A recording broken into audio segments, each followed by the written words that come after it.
Au nom du Père et du Fils et du Saint-Esprit. Amen.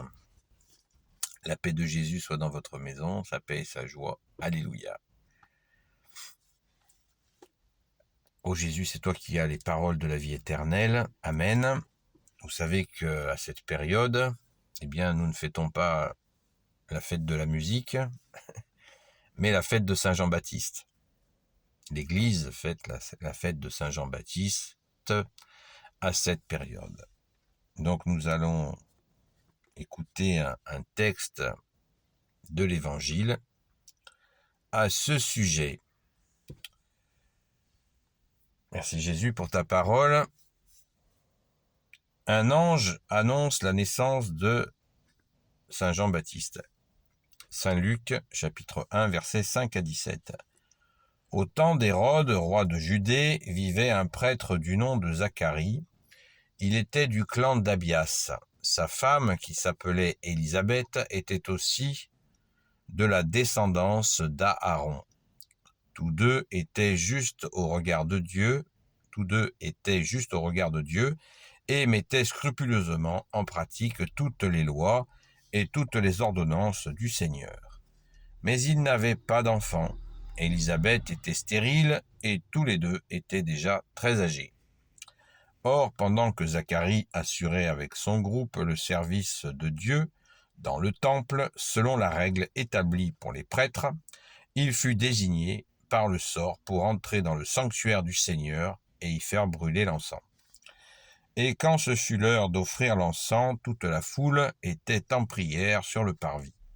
C'est alors qu'un ange du Seigneur lui apparut, debout à droite de l'autel de l'encens.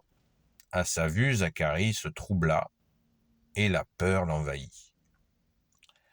Mais l'ange lui dit, « N'aie pas peur, Zacharie, voici que ta prière a été exaucée, ta femme Élisabeth va te donner un fils que tu appelleras Jean. Ce sera pour toi une vraie joie, et beaucoup d'autres se réjouiront de sa naissance, car il sera un grand serviteur du Seigneur. » Merci Jésus pour ta parole. Alléluia. Je vous invite à lire le paragraphe en entier qui s'appelle « Un ange annonce la naissance de Saint Jean-Baptiste », Saint Luc chapitre 1, versets 5 jusqu'à 25. Mais pour pas que la vidéo soit trop longue, et puis c'est la parole qui est lue ce matin à la Sainte Messe, donc on reste dans cet aspect-là, cette séquence-là, qui nous montre, qui nous suffit bien pour comprendre. N'oublions pas que Élisabeth, la femme de Zacharie, est la cousine de la très sainte Vierge Marie. Donc, voilà, il y a une relation de famille. Saint Jean-Baptiste et Jésus sont de la même famille. Ne l'oublions pas. Alors, pourquoi l'Église a placé Saint Jean-Baptiste au moment du solstice d'été ? Eh bien, tout simplement, Jésus est né le 25 décembre, c'est le solstice d'hiver, où les jours raccourcissent, et c'est la naissance de Jésus qui est la lumière, et les jours augmentent. La symbolique est merveilleuse, et elle est vérité surtout. Quand on parle de symbolique dans l'Église, c'est pas une symbolique en carton, comme ça existe dans la franc-maçonnerie et compagnie. La symbolique dans la Sainte Église catholique est lumière.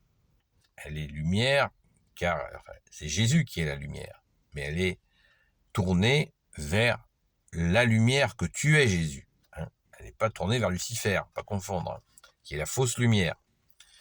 Merci Jésus, alléluia, d'être la lumière, né de la lumière, comme le dit le credo. Jésus est la lumière, né de la lumière, vrai Dieu, né du vrai Dieu, alléluia. Donc, Saint Jean-Baptiste, solstice d'été, où là les jours vont raccourcir, vont commencer à raccourcir. Pourquoi Saint Jean-Baptiste a été placé là? Et vous savez que à l'époque, une époque plus lointaine, il y avait donc cette fête des solstices qui était faite par les païens. Et l'Église a placé cette fête de la Saint-Jean-Baptiste pour justement manifester ce lien de Saint Jean-Baptiste avec Jésus qui est la lumière. Saint Jean-Baptiste annonce la lumière. Il le dit, je suis l'ami de l'époux. Je suis l'ami de l'époux. Et je ne suis pas l'époux, en parlant de Jésus. Et ma joie est totale. Ma joie est complète en tant qu'ami de l'époux. Et cette joie, nul ne peut me l'arracher. C'est dire que Saint Jean-Baptiste avait compris sa mission, mais il ne le savait pas tout de suite, il ne l'a pas su tout de suite. Saint Jean-Baptiste était nommé pour faire un baptême. C'était un prophète et un grand prophète. Il est tenu en grand respect dans tous les prophètes, et il a donné un baptême. Il donnait un baptême dans l'eau, vous le savez, au Jourdain, où il a vécu assez rapidement. La Sainte Écriture dit, il était au désert. Ça ne veut pas dire forcément qu'il était dans un endroit où il était. Ça ne veut pas dire forcément qu'il était seul, mais il était en retrait. Ça veut dire en retrait. Voilà, pour être plus près du Seigneur, du Père de Jésus, notre Père, et pour faire ce baptême. Saint Jean-Baptiste n'était pas si seul que ça, puisqu'il avait des disciples. Disciple veut dire celui qui apprend. Et Saint Jean-Baptiste avait des disciples, et il en avait deux qu'on connaît bien, qui étaient deux frères, Saint Pierre et Saint André, qui n'étaient pas saints encore à l'époque, mais qui étaient disciples de Saint Jean-Baptiste. Et quand donc Saint Jean-Baptiste les avait d'ailleurs nommés pour aller voir Jésus, puisque la rumeur circulait que Jésus était le Messie. Eh bien, ils ont été voir Jésus et ils lui ont dit, Saint Jean-Baptiste les avait missionnés pour aller voir Jésus et lui demander tout simplement, est-ce que tu es le Messie? Parce que des faux Messies, il y en a eu. Et Jésus leur a répondu, au début de sa vie publique, Jésus ne disait pas de lui-même qu'il était le Fils de Dieu, qu'il était le Messie.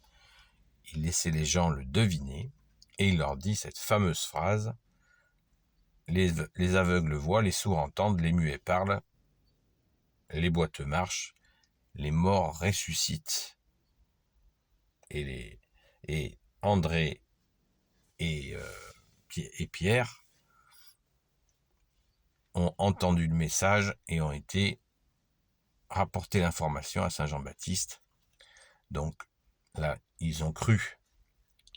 Ils ont cru que Jésus, le seul Messie définitif, était bien arrivé. Alléluia! Alléluia!